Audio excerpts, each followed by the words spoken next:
علماء بھی باطل کی طرف ہو گئے تھے اور ان کی طرف باتیں کرنے لگے تھے. جب ہندوستان کے اندر اکبر بادشاہ، اس کا جب دور تھا اور اس کے پاس میں پورے ہندوستان کی حکومت تھی اور نام بھی اکبر تھا، اور اس کے پاس میں بڑے بڑے علماء بیٹھا کرتے تھے اور پنڈت لوگ بھی بیٹھا کرتے تھے. اب کچھ علماء ایسے تھے جو دنیا کمانے کے لیے تھے.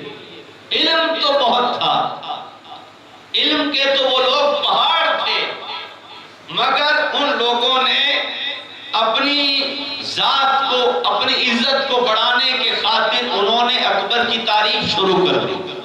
اکبر کی ایسی تعریف کی، اکبر کو بڑھانا شروع کیا. کہا کہ آپ ایسے ہو، آپ ایسے ہو، آپ کو الہام ہوتا ہے، آپ یوں ہو. اسے بڑھاتے بڑھاتے اتنا بڑھایا کہ اس کا کلمہ بھی بنا دیا، الگ سے کلمہ بنا دیا. اور اکبر نے اپنی طرف سے ایک دین چلا دیا جس کا نام رکھا دین الہی. اپنی طرف سے دین چلا دیا، اپنی طرف سے باتیں کہتی. کہا کہ مسلمانوں سے کہہ دیا کہ تم یہ کام مت کرو، اور غیر مسلموں سے کہہ دیا تم یہ کرو، تم آپس میں بھائی ہو، آپس میں رشتہ کرو، یوں کرو. شراب کو جائز کہہ دیا. اور حضور صلی اللہ علیہ وسلم کی نبوت پر اس نے ڈاکہ ڈالا. خود کو اس نے معاذ اللہ خود کا کلمہ بنا دیا. خود نے ایسی باتیں سن کر اپنے ہی علماء سے اس نے یہ کہہ دیا. کہا کہ اب میں جو کہوں گا وہ شریعت بنے گی، میں جو بتاؤں گا وہ کام ہوگا.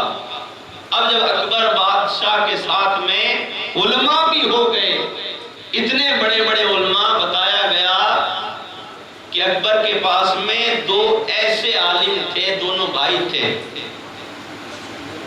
ایک کا نام فیضی تھا، تو انہوں نے قرآن کی تفسیر لکھی. تو قرآن کی تفسیر جو لکھی، اتنا علم رکھتے تھے کہ بغیر نقطے کے حرف لے کر آئے اس تفسیر میں. پوری تفسیر کے اندر ایک بھی نقطے والا حرف نہیں لائے. با میں دیکھو تو نقطہ ہے، تا میں دیکھو تو نقطہ ہے، سا میں نقطہ ہے، جیم میں نقطہ ہے. بغیر نقطے کے حرف تو بہت کم ہیں.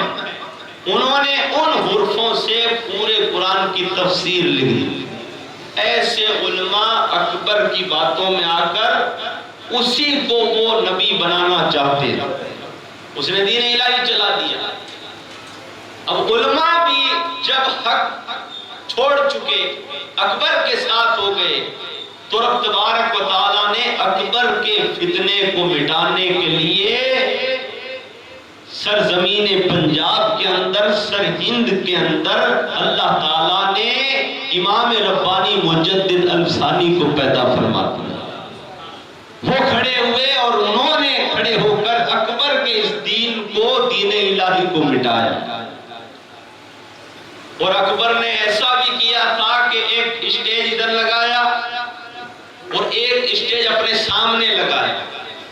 ادھر جو اسٹیج لگا اس پر ایسے ایسے کھانے رکھے گئے، ایسے کھانے، ایسی مٹھائیاں رکھی گئی، ایسا اسے سجایا گیا اور اس کے پیچھے بورڈ لگایا گیا کہ یہ دین الہی، یہ اکبر کا دین ہے. اور اپنے سامنے جو اسٹیج لگایا وہاں پر تو پھٹے ہوئے کپڑے باندھ دیے گئے اور سوکھی ہوئی روٹیاں رکھ دی گئی اور کہا کہ یہ دین محمدی ہے. حضور صلی اللہ علیہ وسلم کے دین کی اس نے، آپ کے نام کی اور دین اور شریعت کی یوں توہین کی، اور خود ادھر بیٹھ گیا. اور اس کے ساتھ میں جتنے بھی علماء تھے اس زمانے میں، جو عالم تھے، وہ بھی اکبر کے ساتھ میں اسی اسٹیج پر بیٹھ گئے.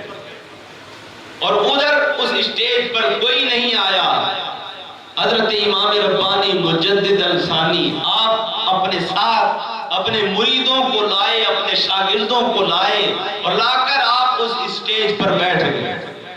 جب آپ بیٹھ رہے تھے تو آپ کے شاگردوں نے کہا حضور یہ ایسی توہین کر رہا ہے اور ایسا اسٹیج لگایا ہے، یہاں پر یہ پھٹے ہوئے کپڑے لگا دیے گئے ہیں، سوکھی ہوئی روٹیاں رکھ دی گئی ہیں۔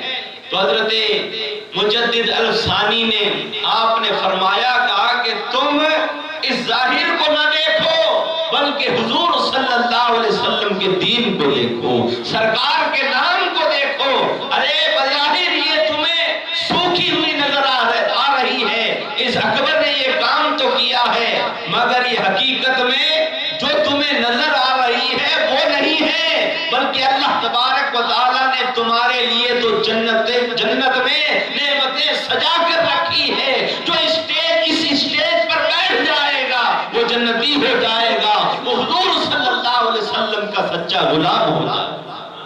آپ پھر اس پر بیٹھے اور بیٹھ کر آپ نے اس کے لیے اللہ تعالیٰ سے دعا کی، کہا کہ یا اللہ اس نے دین اسلام کو بدلا ہے، تیرے دین پر اس نے ہاتھ مارا ہے، اور یا اللہ یہ ایسی توہین کر رہا ہے، یا اللہ اس پر تیرا عذاب نازل کر۔ تو پھر اس پر عذاب آیا۔ کہتے ہیں کہ وہ جو آپ نے بد دعا کی تھی اس کے ایک ہفتے بعد اکبر ایسی چوٹ اس کو اسی اسٹیج پر لگی، طوفان آیا، وہ اسٹیج ادھر ادھر ہوا، وہاں سے ایک لوہے کی چیز سے اس کے سر پر لگی اور وہ اسی درد کے اندر ایک ہفتہ تڑپتا رہا اور ایک ہفتے کے بعد میں وہ مر گیا۔